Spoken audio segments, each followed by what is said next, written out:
If I say English is complicated, so I guess I am right. Because it does have so many words which always create a problem for the students to understand their right meaning. Because we have so many words in English which look similar, but actually they have their different meanings.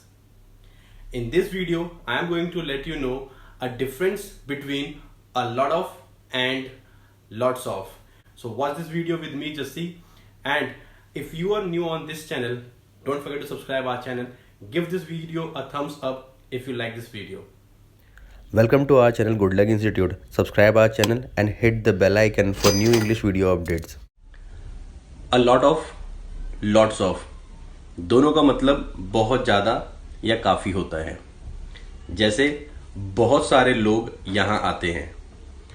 A lot of people come here. या lots of people come here. तो इनमें कभी confuse नहीं होना. अच्छा, कई बार लोग क्या करते हैं, अलॉट को एक साथ लिख देते हैं, ALOT. ये गलत है. ए और लॉट दोनों दो अलग अलग वर्ड हैं. ए अलग और लॉट अलग. तो ये गड़बड़ आप नहीं करना. Thank you so much for watching our video.